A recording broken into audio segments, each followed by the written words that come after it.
శ్రోతలకు నమస్కారం. Cricket Nagar special episode కి స్వాగతం, సుస్వాగతం. నిన్న నైట్ మ్యాచ్ చూసిన తర్వాత మైండ్ పోయింది. అసలు ఎవరికైనా మైండ్ పోయి ఉండాలి. అసలు క్రికెట్ అర్థం కాకపోయినా కానీ జనాలకు మైండ్ పోయి ఉండాల్సింది నిన్న చూసిన మ్యాచ్ తర్వాత. అసలు రాహుల్ తెవాతియా మొన్నటి వరకు నాకు తెలిసి సగం ఇండియాలో ఎవరికి తెలిసి కూడా ఉండదు ఆ పేరు. అలాంటిది అసలు సడన్ గా వచ్చి అసలు నీకు అసలు బ్యాట్ తో అసలు నీకు కొట్టడమే రావట్లే, కనెక్టే చేయట్లేదు అసలు బాల్ లేని. అసలు ఎందుకు పంపించాడు రా అని చెప్పి కామెంటేటర్లు అంతా అరుస్తున్నారు. చివరికి అందరినీ కామ్ చేసి పడేశాడు.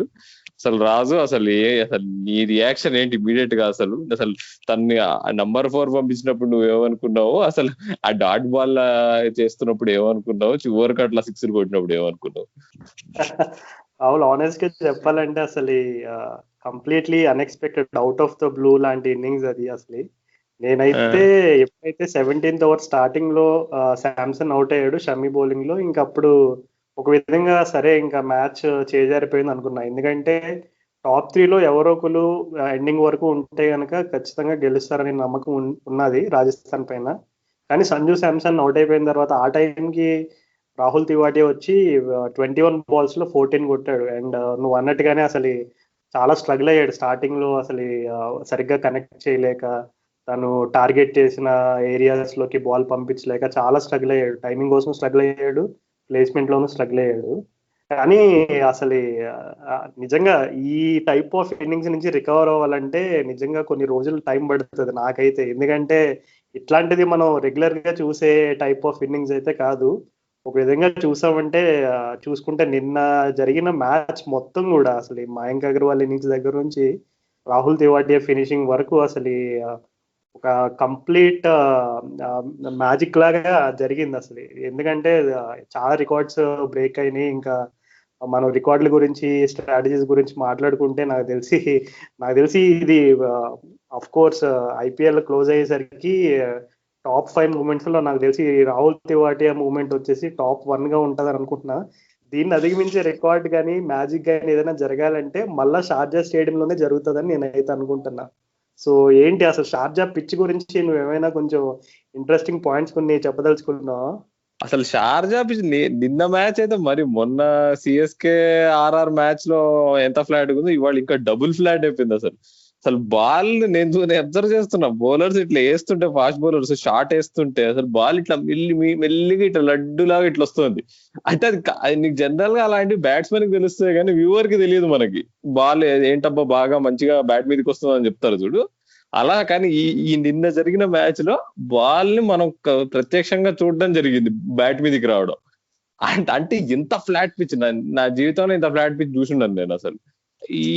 దీని గురించి మాట్లాడుకుంటున్నప్పుడు మనం అసలు బౌలింగ్ ప్లాన్స్ గురించి కూడా మాట్లాడుకోవాలి. కింగ్స్ 11 వాళ్ళ బౌలింగ్ ప్లాన్స్ అసలు నీకు పదే పదే నీకు బాల్ నీకు బెలూన్ అవుతుందని తెలిసి కూడా వాళ్ళు అదే లెంత్ వేసారు. వాళ్ళు షార్ట్ వేసి బ్యాట్ మీదకి వేసారు బాల్ ని. అసలు అది కొంచెం ప్రశ్నార్థకం అనిపించినా గానీ అసలు ఏ బ్యాట్స్మెన్ అయినా నీకు 7/16 balls నుంచి అసలు నీకు చివరికి అట్లా 6 కొడతాడని చెప్పి యువరాజ్ సింగ్ లాగా ఎవడనుకుంటాడు చెప్పు? అసలు మనం చాలా ఇట్లాంటి ఇన్నింగ్స్ ముందు చూసాం. ఎలాంటివి ఓపెనర్ షేన్ వాట్సన్ లాంటి వాళ్ళు వీళ్ళంతా స్టార్టింగ్ లో ఒత్తి సడన్ గా నీకు పవర్ ప్లే తర్వాత విజృంభిస్తారు. కానీ ఇది కంప్లీట్ డిఫరెంట్ అసలు. ఎందుకంటే వచ్చిందే మిడిల్ ఆర్డర్ లో 10 ఓవర్ల తర్వాత వచ్చాడు. అలాంటిది నీకు కొట్టడం రాక సింగిల్స్ తీయడం చేత కాలేదు. అట్లాంటిది అసలు యాక్సలరేట్ చేసి ఆడాడంటే అసలు ఏమనాలో అసలు. తన పోస్ట్ మ్యాచ్ ఇంటర్వ్యూలో తను చెప్పింది వినుంటే అసలు చెప్తుండే, టైమ్అవుట్ లో వచ్చారు అసలు నన్ను చూసి కొంచెం కోపంగా ఉండేవాళ్ళు, కొట్టు ఏదో చెయ్యబోయా అంటుండే. నేను అన్నాను వాళ్ళతో, షమీని ఇంకా కాటరల్ని నేను కొట్టేస్తాను, 2-3 6 తగులుతాయి నా బ్యాట్ నుంచి అన్నని చెప్పాను, అదే చేశానని చెప్పాడు. అసలు ఆ కాన్ఫిడెన్స్ ఏదైతే ఉందో అసలు నీకు అన్ని డాట్లు తిని అందరూ తిట్టుకుంటున్నారు, లోకంతో తిట్టుకుంటుంది, ఫ్యాన్స్ తిట్టుకుంటున్నారు, కామెంటేటర్స్ అయితే అసలు ఒంగోబెట్టి అసలు చీవాట్లు పెడుతుండే. అసలు ఎందుకున్నాడు వీడు, అసలు వీడిని ఎందుకు పంపించాడు, అసలు వీడు అవుట్ ఎందుకు కావట్లే, వీడిని రన్అట్ చేసేయచ్చు కదా అని చెప్పి ఎవరో అయితే ఒక్కొక్కళ్ళైతే అలా ఉండగా అసలు అందరి నోళ్ళు ముగించాడబ్బా. అది మాత్రం చాలా స్పెక్టాక్యులర్. అసలు నేను ఎప్పటికీ గుర్తు పెట్టుకుంటా. అసలు రాహుల్ తివాటియా కూడా లైఫ్ లాంగ్ ఎప్పుడు మర్చిపోడు. జీవితాంతం వాళ్ళ మనవరాళ్ళకి అందరికీ చెప్పుకుంటాడు, ముని మనవరాళ్ళకి అందరికీ చెప్తాడు ఈ ఇన్నింగ్స్ గురించి. అందరూ షార్జా అంటే డెజర్ట్ స్టామ్ అని మాట్లాడుకుంటారు, ఇది తెవాతియా స్టామ్ అని చెప్పుకోవచ్చు. చాలా చక్కగా సమ్మరైజ్ చేసావు రాహుల్. అసలు ఫన్ పార్ట్, కానీ నిజంగా అది ఒక ప్రూఫ్ అన్నమాట. అంటే చాలా సిచ్యువేషన్స్ లో ఇంకా అయిపోయింది అంతా, ఏం జరగదు అనే స్టేజ్ నుంచి తను ఆ రకంగా తన ఇన్నింగ్స్ ని రివైవ్ చేయడం, అలాగే రాజస్థాన్ గెలవడం అనేది అది ఒక క్లియర్ ప్రూఫ్ అన్నమాట. అంటే మనం ఎట్లా స్టార్ట్ అయ్యాం అనేది కాదు ముఖ్యం, ఎలా ఫినిష్ అయ్యాం అనేది ఇంపార్టెంట్ అని మనం దాని ద్వారా ఒక చక్కటి లెసన్ నేర్చుకోవచ్చు. అండ్ నాకు తెలిసి చూసిన ప్రతి ఒక్కరు కూడా సేమ్ అమౌంట్ ఆఫ్, ఇప్పుడు మన ఇద్దరం ఎంత ఎక్సైటెడ్ గా ఉన్నామో, చూసిన ఐపీఎల్ చూసిన గేమ్ చూసిన ప్రతి ఒక్కరు కూడా సేమ్ అదే లెవెల్ ఆఫ్ ఎక్సైట్మెంట్ ఉంటుందని నేనైతే అనుకుంటున్నా. అండ్ ఇంట్రెస్టింగ్ పాయింట్ ఒకటి, ఇందాకే సంజు శాంసన్ ఒక ఇంటర్వ్యూ చూసాను. సో ఏం చెప్పాడంటే, అసలు రాహుల్ తివాటిని ప్రమోట్ చేయడానికి గల ఒక ముఖ్య కారణం చెప్పాడు. అదేంటంటే వాళ్ళు ప్రాక్టీస్ గేమ్స్ అవి ఆడినప్పుడు సిక్సర్స్ కాంపిటీషన్, అంటే సిక్స్ ఎవరు ఎక్కువ కొడతారు అని చెప్పి ఒక కాంపిటీషన్ పెట్టుకున్నారంట. జనరల్ గా రాజస్థాన్ రాయల్స్ క్యాంప్ లో ఆండ్రూ మెక్డొనాల్డ్ అని ఒక ఫార్మర్ ఆస్ట్రేలియన్ ప్లేయర్ అండ్ చాలా మంచి పేరున్న కోచ్, అండ్ షేన్ వార్న్ కి one of the best friend, and Australia already ఇప్పుడు నేషనల్ టీమ్ తో కూడా తను వర్క్ చేస్తున్నాడు. సో అతనే ఇప్పుడు ప్రజెంట్ రాజస్థాన్ రాయల్స్ లో he's the one who calls the shots అన్నమాట. సో అతను వచ్చి ఈ కాంపిటీషన్ పెట్టినప్పుడు సంజు శాంసన్ 5 ఎన్నో కొడితే రాహుల్ తివాటి కూడా 4 5 6 కొట్టాడంట ఆల్మోస్ట్. సో అప్పుడే వాళ్ళు డిసైడ్ అయ్యారు, రాజస్థాన్ రాయల్స్ మేనేజ్మెంట్ వాళ్ళు, మనకి సిచ్యువేషన్ వస్తే కనుక ఇట్లాంటి పిచ్ హిట్టింగ్ రోల్ ఎవరికి ఇవ్వాలి అని ఉంటే ఖచ్చితంగా వాళ్ళు తివాటియా పేరు ఫస్ట్ పెట్టుకున్నట్టు సంజు శాంసన్ చెప్పాడు. అండ్ ఇంకా రెస్ట్ ఇస్ హిస్టరీ. ఇంకా హిస్టరీ మామూలు హిస్టరీ కాదు, కానీ ఇది మనం ఇప్పుడు నువ్వు రాజస్థాన్ మేనేజ్మెంట్ గురించి మాట్లాడుతున్నావు కదా, ఆ రాజస్థాన్ మేనేజ్మెంట్ కి చాలా కూడోస్ ఇవ్వాలి. ఏంటంటే ఇలాంటి అసలు ఒక బ్యాట్స్మెన్ నీకు అలా బ్యాడ్ గా ఆడుతున్నా గానీ ప్లేయర్స్, ఇప్పుడు ఊతప్ప అయినా గానీ శాంసన్ అయినా గానీ తర్వాత చెప్తుండే, నువ్వు కొట్టు మామ, ఏం కాదు కొట్టు, నువ్వు కొడతావు మాకు తెలుసు కదా అని ఎంకరేజ్మెంట్ ఇస్తున్నాడు అని చెప్పాడు పోస్ట్ మ్యాచ్ ఇంటర్వ్యూలో. అది చాలా గొప్ప విషయం. మనం ఒక సంఘటన చూసాం, ఇప్పుడు శాంసన్ తనకు స్ట్రైక్ ఇవ్వకుండా నీకు సింగిల్ ఆపుకుంటూ నీకు కొట్టడానికి ట్రై చేశాడు ఒక ఓవర్ మ్యాక్స్వెల్. అసలు అలా చేస్తున్నా గానీ నీకు అలా చేస్తూ కూడా అలా ఎందుకు చేస్తున్నానో తనకి ఎక్స్ప్లెయిన్ చేస్తూ తనకు కాన్ఫిడెన్స్ ఇవ్వడం అనేది చాలా గ్రేట్ అసలు. దానికి మాత్రం రాజస్థాన్ కోచింగ్ స్టాఫ్ కానీ రాజస్థాన్ ప్లేయర్స్ కానీ చాలా మంచి వాళ్ళని చెప్పుకోవచ్చు. అవును రాహుల్, నిన్న మ్యాచ్ లో మనం ఇంకా టాకింగ్ పాయింట్స్ గురించి చూసుకుంటే రాహుల్ తివాటి గురించి ఎంత చెప్పుకున్నా తక్కువే. ఇంకా రాహుల్ తివాటి అని కాకుండా ఇంకొక అమేజింగ్ మూమెంట్ ఒకటి జరిగింది. అంటే సాధారణంగా మనం చాలా గ్రేట్ క్యాచెస్ అనేది ఐపీఎల్ ప్రతి సీజన్ లో చూస్తూనే ఉంటాము. అండ్ ఫీల్డింగ్ ఎఫర్ట్స్ లో కూడా కొన్ని ఒక రకమైనటువంటి మనకి ఆశ్చర్యానికి గురి చేసేటువంటి సందర్భాలు చాలానే ఉంటాయి. కానీ నిన్న నికోలస్ పూరాన్ ఆ డైవ్, అతను సేవ్ చేసిన విధానం అసలు నాకైతే కంప్లీట్ గా, మన తెలుగులో మంత్రముగ్ధుడిని అయిపోయానని పదం వాడతారు, అది కరెక్ట్ యాప్ట్ పదమే, అంటే సరైన ఫిట్టే అనుకుంటున్నాను ఈ కాంటెక్స్ట్ కి. అసలు ఒకసారి అంటే నాకు ఐపీఎల్లో స్టీవ్ స్మిత్ ఒకసారి పూణే వారియర్స్ ఆడే టైంలో ఈడెన్ గార్డెన్స్ గ్రౌండ్ లో కేకేఆర్ మీద ఒక సూపర్ మ్యాన్ డైవ్ లాంటిది ఒకటి చేశాడు. నేను పర్సనల్ గా అయితే ఫీల్డింగ్ ఎఫర్ట్స్ లో దాని తర్వాత నాకు తెలిసి మరలా అలాంటిది చూస్తానని నేనైతే అనుకోలేదు. ఎందుకంటే స్టీవ్ స్మిత్ అథ్లెటిక్స్, అంటే తన అథ్లెటిజం అవ్వచ్చు, అతని ఫిట్నెస్ లెవెల్స్ అందరికీ తెలిసిందే. మరలా అట్లాంటివంటిది చూడాలంటే సేమ్ అదే రకమైనటువంటి ఫిట్ ప్లేయర్ దగ్గర నుంచి, అంటే కంప్లీట్ ఫిట్నెస్ ఫ్రీక్ దగ్గర నుంచి, అంటే ఆండ్రే రసెల్ కానీ వెస్టిండీస్ ప్లేయర్స్ దగ్గర నుంచి ఎక్స్పెక్ట్ చేశా. But I mean Nicholas Pooran మనం స్టోరీ చెప్పుకుంటే, ఒకప్పుడు అతనికి ఒక కార్ యాక్సిడెంట్ లో ఇట్లా కాల్ పోవడం, ఇవన్నీ కూడా ఇట్లాంటి స్టోరీస్ చాలా ఉన్నాయి. నికోలస్ పూరన్ అన్టోల్డ్ స్టోరీస్ చాలానే ఉన్నాయి. అసలు ఆ క్యాచ్ గురించి లైక్ చూడగానే నీ రియాక్షన్ ఎట్లా ఉండింది? అసలు ఆ క్యాచ్ బట్టి నేను 6 అనుకున్నా, అది పాపం ఏదో దూకాడు కానీ బాల్ అటువైపు పడింది అనుకున్నా, కానీ నేను ఎక్స్పెక్ట్ చేయలేదు బాల్ ని పట్టట్లా నీకు వదిలేసాడని చెప్పి. అసలు ఇంత లాస్ట్ మినిట్ లో వేసాడు. అసలు అది కెమెరా వర్క్ కూడా ఎక్స్ట్రాడినరీ ఉండే, అసలు వాళ్ళు క్యాప్చర్ చేసింది కూడా అసలు చాలా గ్రేట్ పిక్చర్స్ అని చెప్పుకోవచ్చు అవన్నీ. అసలు ఈ మ్యాచ్ లో అట్లాంటి మూమెంట్స్ చాలా ఉండే. అసలు నీకు జఫ్రా ఆర్చర్ బౌన్సర్ వేస్తే నీకు కేఎల్ రాహుల్ పుల్ షాట్ కొట్టడం, నటరాజా షాట్, అది కపిల్ దేవ్ స్టైల్లో, అది మాత్రం 148 km/h వచ్చిన బాల్ దాన్ని అట్లా కొట్టడం అనేది అసాధ్యమైన విషయం అసలు. ఇప్పుడు పూరన్ గురించి మాట్లాడుతుంటే నాకు ఒక పాయింట్ తట్టింది. ఇప్పుడు మ్యాచ్ అసలు ఇంతవరకు వచ్చిందంటే దానికి ఏకైక కారణం పూరనే. ఎందుకంటే నీకు ఫస్ట్ ఇన్నింగ్స్ లో కింగ్స్ లో వాళ్ళు దారి తప్పారు నువ్వు చూసుకుంటే చివరికి. దానికి రాజస్థాన్ రాయల్స్ వాళ్ళకి చాలా క్రెడిట్ కూడా ఇవ్వాలి. ఎందుకంటే వాళ్ళు గ్రహించారు పిచ్ షార్ట్ వేస్తే హార్డ్ లెంత్ వేస్తే వేస్ట్, కొద్దిగా నీకు ఫుల్ వేసి మిస్ అయినా గానీ నీకు స్ట్రైట్ బౌండరీ కానీ నీకు బిహైండ్ థర్డ్ మ్యాన్ కానీ ఫోర్లు కొడుతున్నారు. అందుకని చెప్పి కరెక్ట్ గా వైడ్ లైన్ మీద బాగా వేశారు బాల్. అది అసలు అలా వాళ్ళు లాస్ట్ 4 overs లో కేవలం 40 runs ఇచ్చారు అసలు చూసుకుంటే రాజస్థాన్ రాయల్స్. దానిలో లాస్ట్ ఓవరే నీకు 18 runs కొట్టాడు ఇప్పుడు నికోలస్ పూరన్. ఆ 18 runs కొట్టకపోయి ఉంటే పూరన్ నిజంగా మ్యాచ్ చాలా సింపుల్ అయిపోయేది. ఇంకా చేజ్ అసలు ప్రెషర్ కూడా ఉండేది కాదు. ఆ విధంగా అసలు నికోలస్ పూరన్ రోల్ కూడా ఇంపార్టెంట్ ఈ మ్యాచ్ ఎక్సైటింగ్ చేయడానికి. అసలు గురించి వద్దాం. అసలు కేఎల్ రాహుల్ క్యాప్టెన్సీ గురించి కూడా మాట్లాడుకుందాము. తను ఫీల్డ్ మీద కంపోజర్ గానీ మ్యాచ్ తర్వాత కంపోజర్ గానీ చాలా బాగుంది, కానీ చాలా మంచిగా హ్యాండిల్ చేస్తున్నట్టు అనిపిస్తున్నాడు. కానీ టాక్టిక్స్ పరంగా మాత్రం ఏదో మిస్ అవుతున్నాడు. కొన్ని క్లిష్టమైన మిస్టేక్స్ అయితే చేశాడు. ఎట్లాంటిదంటే నీకు గ్లెన్ మ్యాక్స్వెల్ కి 3 overs ఇవ్వడం అనేది చాలా తప్పు పని. 2 overs వేసాడు, 2 overs పెద్ద కొట్టలేదని చెప్పి ఏదో కొంచెం కకృతి పడి ఇంకో ఓవర్ వేయించాడు అనిపించింది. ఎందుకంటే ఆ ఓవర్ లోనే ఇప్పుడు చూసుకుంటే సంజు శాంసన్ 3 sixes కొట్టాడు అసలు స్ట్రైక్ తెవాతియాకి ఇవ్వకుండా.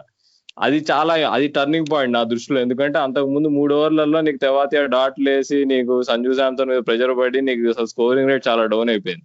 అక్కడ నుంచి స్టార్ట్ అయిన మొమెంటమ్ నెక్స్ట్ ఓవర్ లో షమీబోన్ లో సంజు శాంసన్ అవుట్ అయినా గానీ ఊతప్ప వచ్చి 2 4 కొట్టడం అలా మొమెంటమ్ కంటిన్యూ అయిపోయింది. తను సడన్ గా తనకి బాల్ తగలడం స్టార్ట్ అవ్వడం తెవాతియాకి.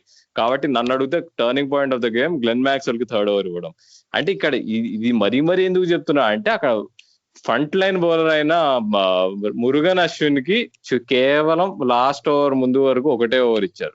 అది చాలా పెద్ద తప్పు పని అని నేను గ్రహించాను అనమాట. ఎందుకంటే నీకు ఒక front line bowler leg spinner, అది కూడా నువ్వు శాంసన్ వేస్తే పక్కా నీకు 3 sixes కొట్టడం కష్టమయ్యేది. అంత ఈజీ అయితే కాదు. ఇప్పుడు నువ్వు మ్యాక్స్వెల్ ఎట్లయితే సింగిల్ ఆపుకొని ఎట్లయితే కొట్టడానికి ప్రయత్నించాడో అలా మాత్రం మురుగన్ అశ్విన్ అయితే కొట్టడానికి ట్రై చేసి ఉన్నాడు శాంసన్. కాబట్టి అక్కడ మిస్ అయ్యాడు కేఎల్ రాహుల్. దాని వల్ల నీకు ప్రాబ్లమ్స్ వచ్చినాయి అనిపించింది నాకు.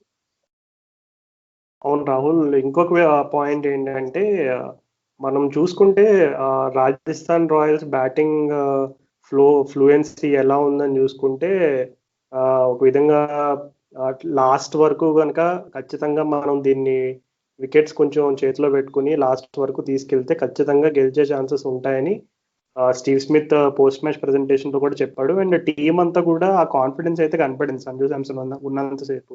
అండ్ కింగ్స్ 11 పంజాబ్ గురించి చెప్పుకోవాలంటే కేఎల్ రాహుల్ షెల్డన్ కాట్రెల్ ని మొహమ్మద్ షమీని లాస్ట్ 4 overs కానీ ఆల్రెడీ మైండ్ లో ఫిక్స్ అయిపోయినట్టు ఉన్నాడు. అంటే లాస్ట్ 4 overs తో మళ్ళా అంటే వాళ్ళ ఫస్ట్ స్పెల్ ఎప్పుడైతే కంప్లీట్ అయిపోయిందో ఇద్దరు 2 overs వేసిన తర్వాత వాళ్ళని లాస్ట్ లో యూజ్ చేయాలని మైండ్ లో ఫిక్స్ అయిపోయినట్టున్నాడు. ఇంకా మధ్యలో ఎక్కడ కూడా వాళ్ళని తీసుకురాలేదు. అంటే ఈ సంజు శాంసన్ మధ్యలో ఆడేటప్పుడు, అలాగే రాహుల్ తివాటియా స్ట్రగుల్ అయిన టైంలో కానీ మధ్యలో వీళ్ళని ఎవరిని తీసుకురాలేదు. సో ఒక విధంగా చెప్పాలంటే T20 గేమ్లో కొన్నిసార్లు క్యాప్టెన్సీ డిసిషన్స్ అనేవి కొంచెం ఫ్లెక్సిబుల్ గా ఉండాలంటే అవును, నీ దగ్గర ఎక్స్పీరియన్స్డ్ బౌలర్స్ ఉన్నప్పుడు వాళ్ళని డెత్ కి యూజ్ చేయాలని నువ్వు మైండ్ లో ఆ రకమైనటువంటి స్ట్రాటజీ ఉన్నప్పుడు కొన్నిసార్లు మ్యాచ్ మన చేతుల నుంచి జారిపోతుందేమో, లేదు కొన్నిసార్లు మేబీ ఒక ఓవర్ ఇద్దరిలో ఒక బౌలర్ ని కోట కంప్లీట్ చేసి లాస్ట్ లో వేరే ఏమైనా ట్రై చేయొచ్చేమో అనేటువంటి కొంచెం ఆ రకమైనటువంటి ఫ్లెక్సిబిలిటీ అయితే ఉండాలి. సో ఇవన్నీ కూడా క్యాప్టెన్సీలో నాకు తెలిసి కేఎల్ రాహుల్ కొంచెం అనుభవం తక్కువ కాబట్టి ముందు నేర్చుకుంటాడని నేను అనుకుంటున్నా. నువ్వు చెప్పినట్టుగానే కొంచెం క్రిటికల్ గా చూస్తే నాకు తెలిసి షమ్మీ ఆర్ కాట్రెల్ ని మిడిల్ ఓవర్స్ లో ఎక్కడైనా కొంచెం ట్రై చేసి వైడ్ యార్కర్ లెన్స్ కానీ ఇంకేమైనా ట్రై చేసి ఉంటే కొంచెం ఇంకా ప్రెజర్ పెరిగి మ్యాచ్ సిచ్యువేషన్ వేరేలా మారదేమో అని అనుకుంటున్నా. But all said and done, అయిపోయింది అయిపోయింది. కేఎల్ రాహుల్ నాకు తెలిసి ముందు మ్యాచ్ల్లో ఇంకా కొంచెం ఫ్లెక్సిబుల్ గా ఉంటాడని నేనైతే అనుకుంటున్నా. ఎందుకంటే టీమ్ మేనేజ్మెంట్ కూడా ఇవన్నీ రివ్యూ చేసినప్పుడు ఖచ్చితంగా ఈ పాయింట్ అయితే మెన్షన్ చేస్తారని నేను అనుకుంటున్నా. షమీని కాట్రెల్ ని మరీ లాస్ట్ వరకు హోల్డ్ చేయడం అనేది, అందులోకి ఎట్లాంటి హై స్కోరింగ్ గేమ్లో మిడిల్ ఓవర్స్ లో వాళ్ళని ప్రయోగిస్తే ఖచ్చితంగా ఒక చక్కటి పాజిటివ్ అవుట్కమ్ వచ్చి ఉండేదేమో అని నా భావన. మేబీ నాకు తెలిసి మేనేజ్మెంట్ దాని గురించి కూడా అడ్రస్ చేస్తుందని నేను అనుకుంటున్నాను. అసలు ఆ క్వార్టర్ లో ఎప్పుడైతే ఆ 18th ఓవర్ లో ఎట్లా ఆర్క్ లో వేసాడు, కరెక్ట్ గా తన ఆర్క్ లో వేసాడు. ఇది ఎందుకు అట్లా వాళ్ళు మరీ అసలు అంటే నన్ను అడిగితే రాహుల్ గాని ఎవరైనా గానీ వాళ్ళంతా అనుకున్నారు ఓకే అయిపోయింది ఇంకేముంది శాంసన్ అవుట్, వీడు బచ్చగాడు ఉన్నాడు, వీడే అంతే, వీడికి అసలు కొట్టడం రావట్లే అనుకున్నారు. సో సింపుల్ గా నీకు నార్మల్ గా ఎట్లయితే ఏదో గోయింగ్ త్రూ ద మోషన్స్ అంటారు కదా, అట్లా వచ్చి 2 బాల్ వేసాడు, 2 బాల్ 6 కొట్టాడు. అక్కడ ఇక మైండ్ పోయింది ఇక వాళ్ళకి ఇప్పుడు ఏమేయాలో అర్థం కాలేదు. కానీ సింపుల్ గా ఒక యార్కర్ కూడా ట్రై చేయకపోవడం అనేది చాలా పెద్ద సర్ప్రైజ్ అసలు. అంటే మేబీ డ్యూ వల్ల వాళ్ళు బాల్ స్లిప్ అవుతుందేమో, అది ఇంకో విషయం. ఎందుకంటే నేను చూసాను షమీ బౌలింగ్ వేస్తున్నప్పుడు ఇట్లా బాల్ వదిలినప్పుడు చేతిలో నుంచి ఇట్లా నీటి చుక్కలు బయటపడుతున్నాయి అనమాట బాల్ నుంచి. కాబట్టి అంత డ్యూ ఉందని మనకు కనిపిస్తోంది. అయినా సరే ఇప్పుడు రాజస్థాన్ వాళ్ళు ఎట్లయితే యార్కర్స్ ట్రై చేశారు, టామ్ కరన్, అంకిత్ రాజ్పుత్, వీళ్ళు మినిమం ట్రై కూడా చేయలే అనిపించింది, ఎస్పెషల్లీ క్వార్టర్ ఆ ఓవర్ లో. అక్కడనే మ్యాచ్ తిరిగిపోయింది. ఇక షమీ కూడా వచ్చేసి అట్లా 2 సిక్స్లు ఆర్చర్ తో కొట్టియడం అనేది, కొత్త బ్యాట్స్మెన్ అయినా కానీ అది కొంచెం డిసప్పాయింట్మెంట్ అనిపించింది. కంప్లీట్ స్లాట్ లో వేసాడు. కాబట్టి కింగ్స్ 11 పంజాబ్ కి వాళ్ళు క్రిస్ జార్డన్ ఫస్ట్ మ్యాచ్ లో సరిగ్గా వేయలేదని చెప్పి తనని వీకేశారు. కానీ బహుశా తను మళ్ళీ టీమ్ లోకి పెట్టుకోవాలనిపిస్తుంది. ఎందుకంటే ఇప్పుడు జిమ్మీ నిషమ్ చూసుకుంటే సరే మంచి బౌలర్ అనుకోవచ్చు, మిడిల్ ఓవర్స్ లో వేయడానికి, డెత్ లో ఒక ఓవర్ వేయచ్చు. బట్ తన వేరే స్కిల్ ఏదైతే ఉందో బ్యాటింగ్ అసలు ఛాన్సే దొరకట్లే ఆయనకి చూస్తే, అంత పెద్ద బ్యాటింగ్ ఆర్డర్ లో. కాబట్టి 2 మ్యాచ్ల్లో అసలు బ్యాటే పట్టుకోలేదు. అలాంటిది తన బదులు ఇప్పుడు జార్డన్ ఆడుంటే ఇప్పుడు ఒక డెత్ బౌలింగ్ ఆప్షన్ ఉండేది కదా అనిపించింది. వాళ్ళకు ఉన్న బ్యాటింగ్ ఆర్డర్ నాకు తెలిసి టాప్ హెవీగానే ఉన్నారు వాళ్ళు. ఓపెనర్స్ ఇద్దరు ఎక్కువసేపు ఆడే టైపే కాబట్టి కింద బ్యాటింగ్ ఎక్కువ రాదు వాళ్ళకి. కాబట్టి మేబీ వాళ్ళు ఇక నెక్స్ట్ మ్యాచ్ కి మళ్ళీ జార్డన్ ఆడిస్తే మనం ఏమని అనుకుంటున్నాం. ఓకే, అవును రాహుల్, నిజంగానే కింగ్స్ 11 పంజాబ్ టాప్ 4 చూసుకుంటే నిన్న ఆడిన మ్యాచ్ లో KL Rahul, Mayank Agarwal, Glenn Maxwell and Nicholas Pooran. So ఇంత పవర్ ప్యాక్ లైనప్ ఉన్నప్పుడు ఖచ్చితంగా జేమ్స్ నీషమ్ లాంటి ప్లేయర్ బ్యాట్ తోటి కాంట్రిబ్యూట్ చేయాల్సిన అవకాశాలు అవసరం తక్కువే ఉంటది.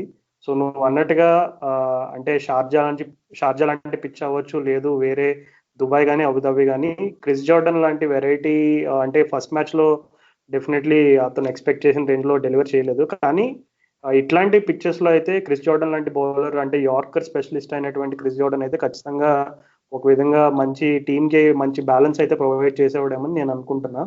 అండ్ నిన్న కింగ్స్ 11 పంజాబ్ బౌలర్స్ అందరికీ ఒక రకంగా నైట్ మేరే. కానీ ఇంత సాడ్ గేమ్ లో కూడా వాళ్ళకు ఒక మంచి చక్కటి పాజిటివ్ ఏంటంటే రవి బిష్నోయ్, అండర్-19 స్టార్ అయిన రవి బిష్నోయ్ 4 overs వేసి 34 రన్సే ఇచ్చాడు. సో ఇంత అంటే దగ్గర దగ్గర 450 దగ్గరలో స్కోర్ అయినటువంటి ఈ మ్యాచ్ లో ఒక స్పిన్నర్, అది కూడా లెగ్ స్పిన్నర్, 4 ఓవర్లు వేసి 34 రన్లు, అది కూడా ఒక 20 ఏళ్ళ కుర్రోడు ఈ పని చేశాడంటే నిజంగా ఇది ఎక్కువ మంది నోటీస్ చేయకపోవచ్చు. But it's a very very impressive thing మనం రవి బిష్నోయ్ బౌలింగ్ గురించి చెప్పాలంటే.